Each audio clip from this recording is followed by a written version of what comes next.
Man, we love a good baptism video. And there's nothing we like better than cleaning up confetti around here. It is the most glorious mess of all time. Absolutely love it. And what's been fun is we started doing that, I don't know, a couple of years ago or whatever. And all these pastor buddies from mine around the country are doing that now. And so I would just encourage you to buy stock in confetti cannons. Okay? It's gonna happen. It's great. So I cannot remember a time when I have been as excited and as terrified about a message. And I'm excited because my kids are here, and I'm terrified because my kids are here. And some of you know my family and stuff, and so I don't know what's going to happen over the course of these next few minutes, but we are in the midst of this series entitled No Ordinary Family. And today we're dealing with the topic of siblings. How do you deal with siblings, and how does that work, and all this kind of stuff. And so me growing up, I had absolutely no issues with siblings whatsoever because I'm an only child, okay? So I was my parents' favorite and their least favorite all at the same time. If something was broken, they knew I did it. I didn't have anybody to blame it on. And if I was arguing, they knew I needed some sort of therapy. So it was a very different life I had, obviously, growing up as an only child. I knew that I couldn't speak on siblings, but I know 3 siblings who have done some pretty incredible things.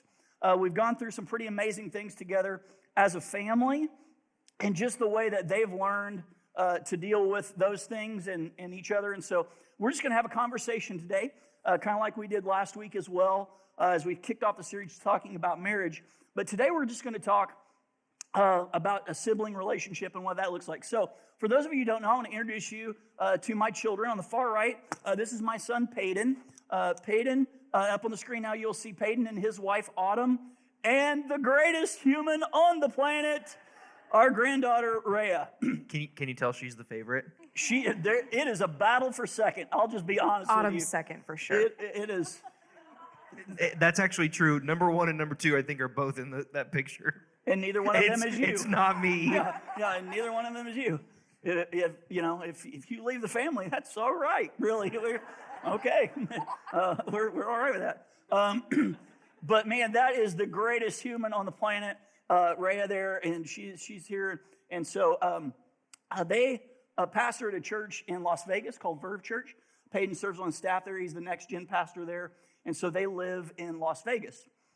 The next picture here you'll see is my oldest daughter, Perry, and this is her husband, Ivan. And you probably recognize Perry from being around here. Her and Ivan live close. Perry does a lot of the welcome videos and announcement videos and things. And so you've probably seen them around here. Perry is the founder and the CEO of the Hand Painted Bible Company, a company that she started that literally sends custom Bibles to people all over the world. And it's been just a cool thing to see them build and grow that business. Ivan is in finance with a bank in LA, but they're able to live here as he works online. And so it's very, very cool having them around here close. Then my youngest daughter, Presley, she's here. And in this picture, you will see her fiance, Nick. And I think they're around here somewhere. Nick's right down here. And so it's good you're close for this. Yeah, exactly. They've got some really big things coming up. They're going to be graduating from Hope International University in just a couple of weeks, and they're getting married on July the 3rd. So we've got a big couple of months coming up here with some serious joy on our calendar. And then they have joined an organization called CMF, Christian Missionary Fellowship, and they will be serving in a college and young adult age ministry in Salamanca, Spain, beginning right after the beginning of the first of the year. So they're going to be missionaries to Spain. So it's very, very cool to have them all here together. And so it's been really cool. I just want you to know that Melissa and I have prayed for our kids in different aspects our entire life. Before they were even born, we were praying for their future spouses. We prayed about their friends. We knew that ministry life was going to be difficult. Being pastors' kids, Being children in general is difficult. Being pastors' kids kind of multiplies that a little bit. They have a lot of unfair expectations that are put on them. And so Melissa and I just prayed from a very early age that if our kids would choose Jesus when we're not around, and they would learn to love the church and love each other, our ministry was successful. No matter what the church that we served at looked like, our ministry would be successful if that was our kids, if they did those things. And they have, and it's been an amazing thing to see them living and working in ministry and reaching lost people, and it's just so cool. So as we dive in today, just tell us, let's just get to know the Gouchers a little bit. Tell us a little bit about your childhood. Tell us one thing, memory, something like that from your childhood that sticks out. Presley did it. Whatever happened, Presley did it. She started it, dropped a bomb, ran away. Presley did it. I agree with that. I concur. Well, mine's positive. My favorite memory growing up is when Peyton, he's been in soccer for as long as we can remember.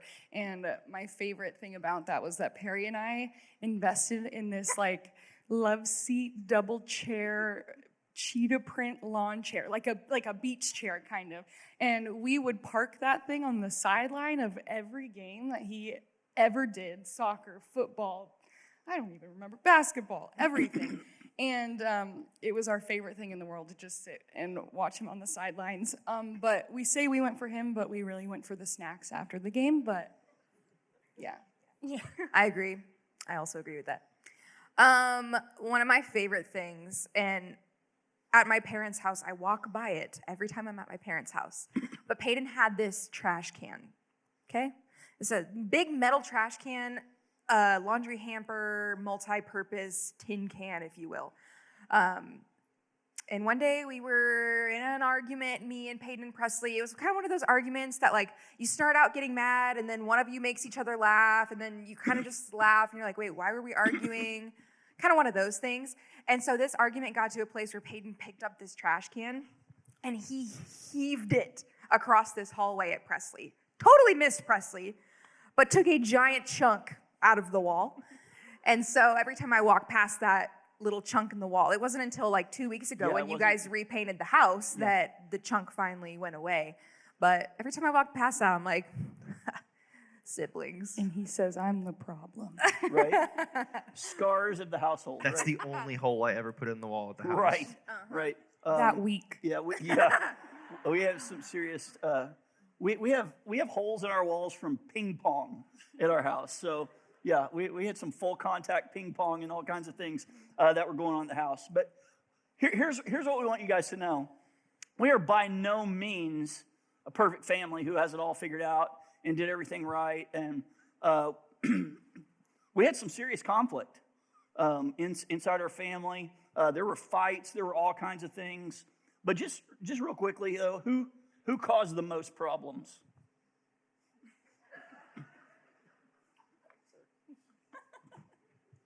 Really? What do you think caused the most problems? There is a right Ooh, that's a answer. good question. Ooh. We didn't do this to you first. No, you didn't. Probably your mom. Hi, Mom. She's not here to defend herself. So She's right there. I know, but she can't. I can she see doesn't have- her. She doesn't have a microphone. Good so luck we can- after church. Yeah, we'll pay for that later. But no, You can leave I him out of the think- Cafe Rio order. I think it was evenly distributed amongst all of you. You all had seasons of causing a lot of problems. But here's the deal: you guys have a close relationship now. You genuinely don't just love each other; you like each other. How did you stay close through all the conflict, the sibling fights, all that kind of stuff? Just each of you just speak just a second about how you did that. Yeah, I would say that for me, like, no matter what happened, no matter what, like, we went to bed angry, we were in great standing, like, whatever it was, my head hit the pillow, and I knew that my sisters were both my biggest fans. So for me, it was never an issue of, do they love me? Are we ever going to be close? Like, I knew that they were and still are my two biggest fans. Presley, she doesn't exaggerate when they went to a lot of games, all growing up, all different sports. They were at all of them, and I knew they wanted to go. We Yeah. didn't like drag them to go. They legitimately wanted to go. Now We know just it's wanted for to the use our snacks. lawn chairs. We wanted the cheetah chairs and the snacks. I know now, but that's fine. But yeah, so for me, it was just that I knew that I had two of the biggest fans on planet Earth, right there with me. So I think for me, I had to come to the realization that I was going to spend the rest of my life with these people. There's no way out. There's only one way, and I wasn't gonna, we never, growing up, we didn't get along. As probably most of you who have siblings in this room, you don't just have the perfect relationship with your siblings. You don't get along. Pretty sure there's a fair amount of people in this room who have probably literally torn us apart from a fist fight. I can literally see you. Yeah. You guys in the back over there, you know what I'm talking about. Literally torn us apart from fights. But at the end of the day, coming to the realization that I'm going to spend the rest of my life with these people. Do I want it to be good or do I want it to be strained? And so I think in my late teens, early 20s, I was like, no, this has the potential to be really good. And so leaning into that and just realizing I want to make the most of this relationship, that was a game changer for me to realize I'm spending the rest of my life with these two. I think one thing for me was, well, I think I can speak for all three of us when we say we all went through different seasons of life where we had relationship issues, friendship issues. High school is a scary place, and I think that's where most of us kind of fell into this specific category that I want to mention. But I feel like one thing that really kept us close was that at the end of the day, sometimes they were my only friends. And I mean that with all honesty. Like I said, high school is kind of brutal. Just growing up is brutal. And sometimes people are mean and they're hard to deal with. But at the end of the day, I knew I could come home and I could confide in them. I could cry with them. I could laugh with them. And they would be my friends through whatever. And that's just something that I've always clung to, for sure. So you guys, we've had to deal with a lot of conflict. We've had a lot of things happen in our life. Like I said, we are not a perfect family. We haven't lived this charmed, blessed, perfect, nothing's ever happened in life. That is not our story at all. There's been a lot of things that have happened that have been extremely difficult, and they were difficult on you guys as well. So let's just talk about one example. Let's talk about the summer of 2018. Yeah, let's just talk about the summer of 2018 and some things that were there. Now, before we talk about this, each of you tell where you were, stage of life in the summer of 2018. So summer of 2018, I would have just finished my junior year of college. My wife, Autumn, and I would have been married for just about almost a year and a half at that point. And we were living in Kansas, going to school, and came back here to Phoenix for the summer. So I had just graduated from high school that May. I was a sophomore in college in Los Angeles. Okay. Now let's talk about 2018. So 2018, a year we look back on fondly. I'm just kidding. 2018 was rough for our whole family. Dad, that's when he kind of started experiencing some of his health problems. We had relationships that just exploded out of nowhere. Lots of other health things, car accidents, friendships that fell apart. Just summer of 2018 was brutal. We went on vacation and we could not even escape on vacation. Literally we had some things happen while we were on vacation. But it was brutal. And I remember, because of our different seasons of life, our whole lives we'd grown up together. And at this point in our lives, we were kind of growing in different ways now. And so we all came home. We had all of this intense emotional things that were going on. Not even to mention our own personal things that we were dealing with individually. We collectively had things that we were dealing with also. And so all of us coming back under the same roof, all of the tension, not only did, things around us explode, but I think we kind of exploded too. I look back on 2018 as a time when my relationship with my siblings was probably the worst it's been. It was not easy. It was not fun. And it was just bad. And I remember when Dad came home from the hospital, the first thing that we did, he could probably feel that he could cut the tension with some scissors if he walked into our house at that point. But we had a come to Jesus meeting at our dinner, our dining room table. It was probably like a 2.5-hour conversation where we just sat down and we hashed it out. And it was hard at first, but at the end of the day, it wasn't all solved. It wasn't everything wasn't fixed, but we were getting there. And so handling conflict in that time specifically, it was good for us to sit down and say, what is the deal? What is the problem? Just love each other. I remember him saying specifically, just love each other. It's not that hard, just love each other. And so having that conversation with the three of us and our parents, that was transformational for us. And I think to this day, we still look back on that conversation and just oh, thank God. There's no telling where we would be now if it wasn't for that specifically. So There was some understanding that came out of that. I didn't realize Peyton was doing that, or that was going on. Peyton was we didn't realize he was going through those things. And so there was this getting on the same page. And we were joking about this as we were talking through this and prepping for this. It was about getting on the same page. But then we were sometimes we didn't even know there was a book, much less be on the same page. I didn't know there was a book. We didn't even know there was a book that we were supposed to be on the same page.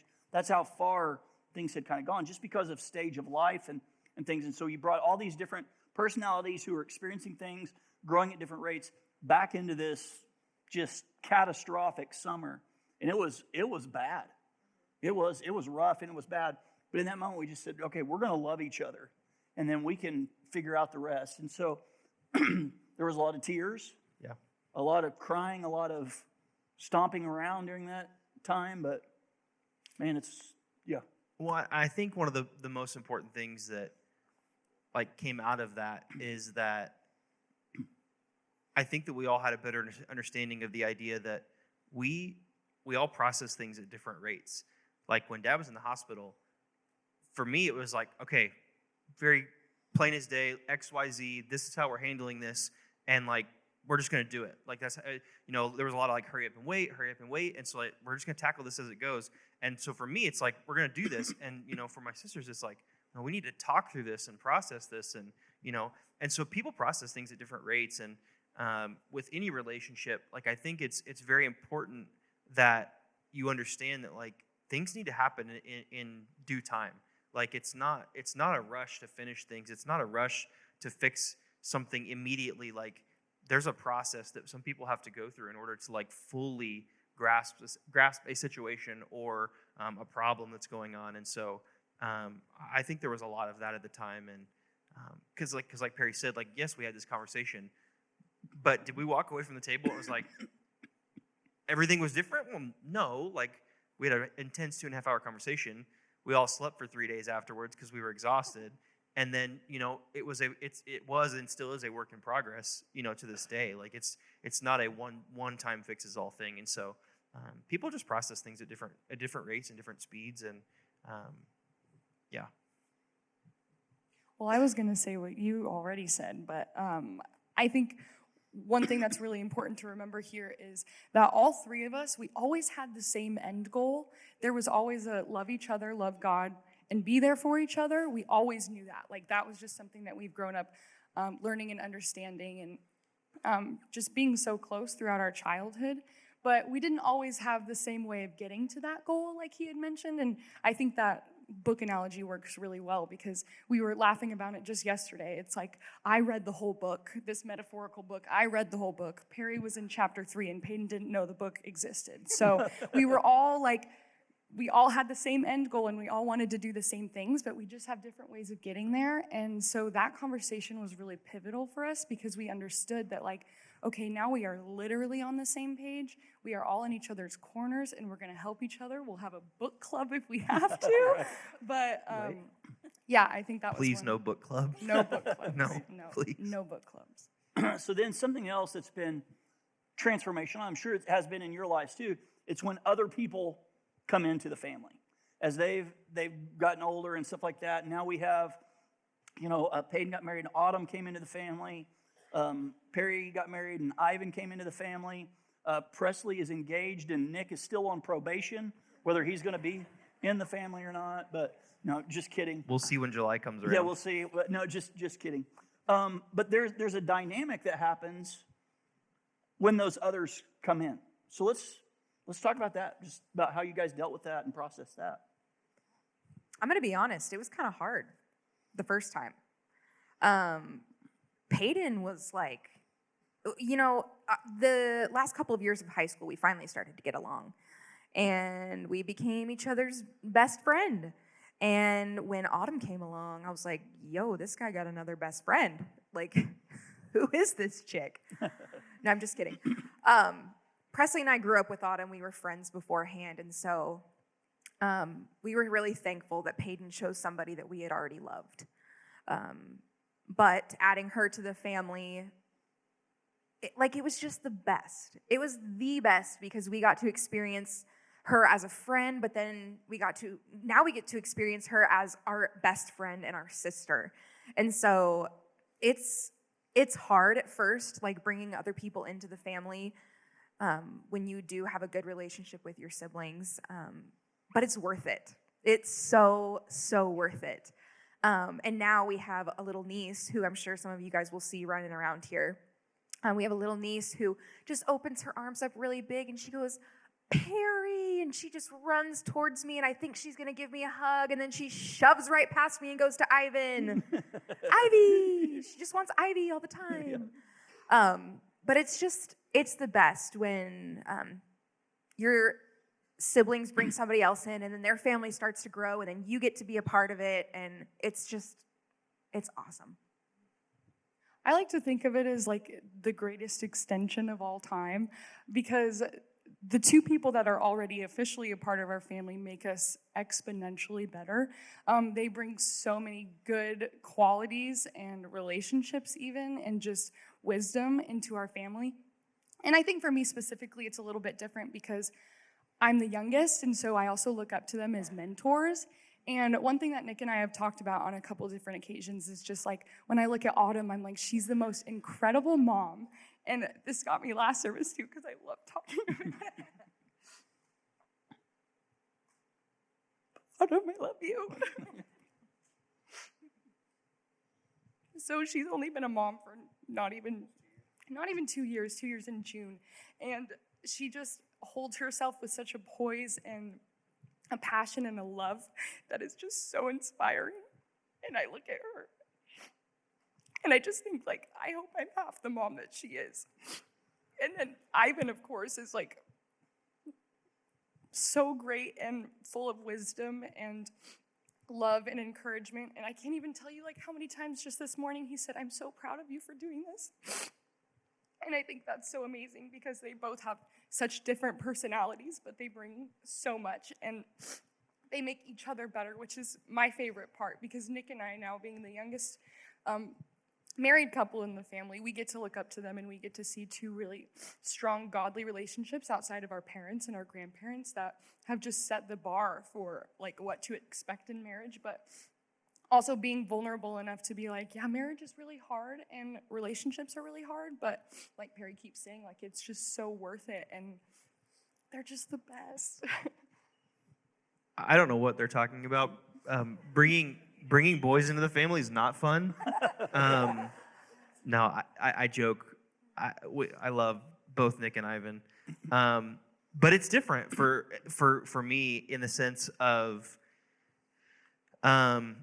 So Dad and I had this protective mode. Well, yeah, over your I mean sisters, they're my two younger sisters. Like I want to protect them at all costs. And Dad and I had a running joke, growing up that my sisters couldn't date until they were 40 or dad was dead.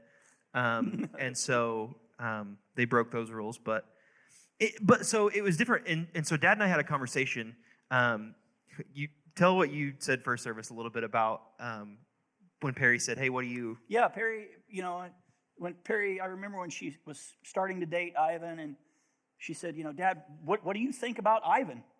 And I was like, I don't think about Ivan. I am not going to think about Ivan. What? I am not, And I looked at her, and she had that look on her face. And I said, do I need to start thinking about Ivan? And she said, yes. And I was like, oh. And Come on now. What do you think about Ivan now? Ivan is one of my favorite humans on the planet, and he is a wonderful son, and he makes our family better. So he immediately calls me after this conversation and says, okay, what are we going to do about this? We need a plant, we need a shovel, we need a gun, we need a place in the desert. He said, call your buddies, we're going to California. Yeah. And I said, okay. No, in all seriousness, after the jokes happened and all that stuff, he and I sat down and had a conversation about Perry's, wanting this to be serious and bring Ivan into the family at some point. And we knew at that point, like, it's going to happen again with Presley. And so we had a real conversation about how are we going to go about this? And we both were just like, we need whoever they bring into the family to succeed. We need them to win at whatever it is that they're going to choose to do, whatever, job they have, whatever hobbies they have. We need them to win, because when they win, Perry and Presley win. And so our mindset was like, how can we help them be successful in any way, shape, or form? And man, thankfully, Ivan and Nick don't really need a whole lot of help to do that kind of stuff. They're both fantastic. Both make Perry and Presley infinitely better because they're around. But that's just how it was. It was just like, all right, if they're going to come into the family, how can we help them make our family better? And that's just always been the mindset. And yeah. Okay, as we kind of wrap up our time here together, I would encourage you guys to give a scripture and a word of advice, just for those who are dealing with siblings, who have siblings, and maybe this relationship is good, maybe it's bad, whatever. But just in dealing with siblings, just from the start, what's some advice? So Presley, you go first. Okay, so the verse that I really loved when talking about this was Ephesians 4:32, and it says, "Be kind and compassionate to one another, forgiving each other just as in Christ God forgave you." I think what I pull from this verse, and honestly just our experience as siblings, is that sometimes you're going to be wrong in a situation, and that's okay. But I think that you need to admit when you are wrong, because it solves the problem a whole lot faster. And it also tells the other person, whether it's your sibling, I feel like this can be in any area in your life, but telling them that you are wrong or that you've messed up or you've made a mistake, it just shows them that you care more about the relationship than this temporary problem. And I think that's one thing that just really worked for us, was just being like, yeah, I was wrong. I messed up. I said one wrong thing, and, I might be spiraling, but I want you to be there with me when I do it. So I just, admit that you're wrong and be okay with that, but also be willing to have the conversation to have that healing happen and forgiveness. So I look at Romans 12:12. That says, "Be joyful in hope, patient in affliction, and faithful in prayer." And when I read that, I really focus on the patient in affliction, because, and I said a little bit of this earlier, but like, just sometimes you need to take a breath and take a break. And I mean that in this argument doesn't have to be solved right this second. People process things at different speeds, and a 20-minute break right now for us to kind of both mentally reset is a good thing. Not avoiding a problem by any means. Don't avoid problems. That makes things infinitely worse. But man, just a couple deep breaths. It was funny. Growing up, Dad used to tell us when we would get flustered and when we would get in some sort of argument or anything, he would say, "In through your nose, out through your mouth." And he would literally stand there and look at us, and we weren't allowed to do anything until we went 3 times. Like, we had to do it 3 times consecutively. And if we did, like, he would get mad at us and we'd make us do it again. I tried. But man, take a breath and take a break, because that'll save so much time. It'll save so many arguments. Keeps us from saying things that we don't want to say. Yeah, you have some time to process some things that you really want to say, and filter out things you don't want to say. And so take a breath and take a break. So my passage is Colossians 3:12 through 14. It says, "Therefore, as God's chosen people, holy and deeply loved, clothe yourselves with compassion, kindness, humility, gentleness, and patience. Bear with each other and forgive one another. If any of you has a grievance against someone, forgive as the Lord forgave you. And over all of these virtues, put on love, which binds them all together in perfect unity." I think my piece of advice coming from that, do the hard work, because it is worth it. If you are 15, do the hard work. If you are 30, do the hard work. If you are 50, do the hard work, because it will be worth it. Growing up, we didn't always do the hard work, but we're doing it now. And it's not easy and it's not perfect, but it's worth it. It's worth it when your family starts to grow and you get to be a part of your siblings' lives and all of the fun things and the excitement that comes with wanting to do something with your siblings first. I remember Mom said something. She's like, "Hey, do you want to go?" And I was like, "No, we can't do that without Peyton and Presley and Autumn and Nick. We can't do that without them. We have to wait."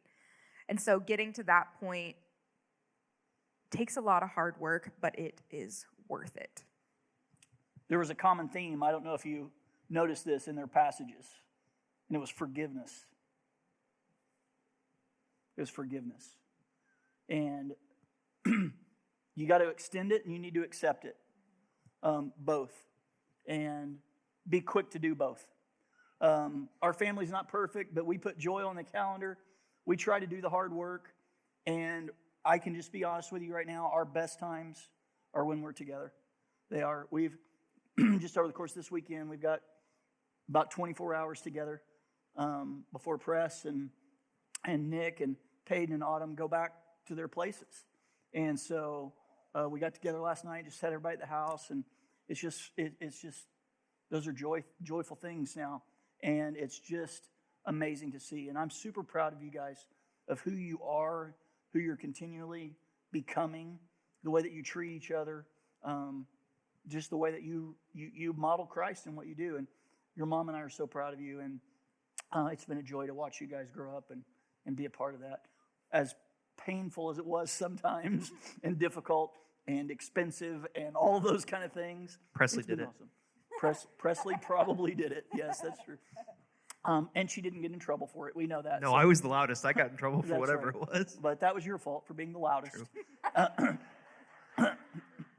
So they were quiet and went under the radar. You were loud and got caught, so I don't know what to tell you. So anyway, we have enjoyed our time here with you together. Hopefully it's been beneficial to you, and hopefully as you deal with your siblings, you can begin with forgiveness and love and build from there and do the hard work, because there is a joy that comes from our family that can be extraordinary if we let it. So let me pray for us as we end our time together today. God, I just want to say thanks. I want to say thank you for the way that you model love, the way that you model forgiveness. You extend love and forgiveness to us at our very worst times, at the times that we least deserve it. While we were yet sinners, Christ died for us. And so, God, I just pray for sibling relationships in this room and those who might be watching online, that there could be some healing. There could be some restoration. There could be some forgiveness. There can be a remembrance that they do at the root love each other. Or at one time they did, and that can be restored. And so, God, just work in a way that only you can. And we just give these things to you in the name of your Son, Jesus. And it's in his name we pray. Amen.